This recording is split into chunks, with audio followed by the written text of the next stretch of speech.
there was a snippet where Albanese explicitly mentioned the White Australia policy, which is pretty interesting because you'd think they would try and avoid mentioning it as much as possible. If I can find that, this might be it.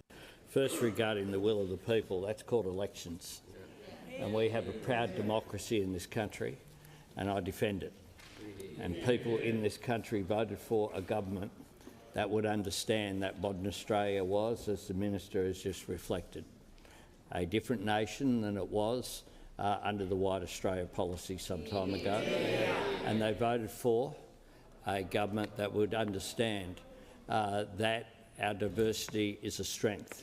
So he's telling you right there that the new Australia is against White Australia policy. And just to clarify, we never voted for the White Australia policy to be dismantled. He's saying that the Australians at the time voted for a government who would dismantle that policy. That was not explicit at all. That policy was slowly unraveled, bit by bit. They slowly weakened it, slowly diluted it, more and more and more, until it eventually disappeared.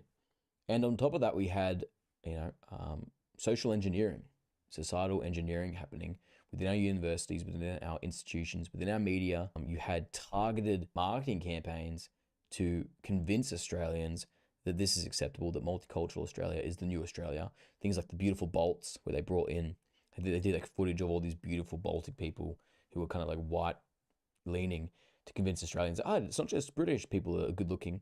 These migrants will fit in just right if they look like this, won't they? And then that led to the shit show we're in now.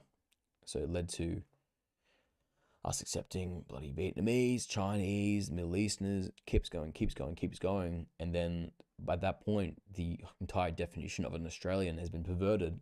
So you can't even stand up for it anymore. And that's what we're trying to undo. We're trying to figure out what is an Australian, who is Australia for, and that's what this protest is about. But the boomers don't want to think about that. The boomers don't want to talk about that at all.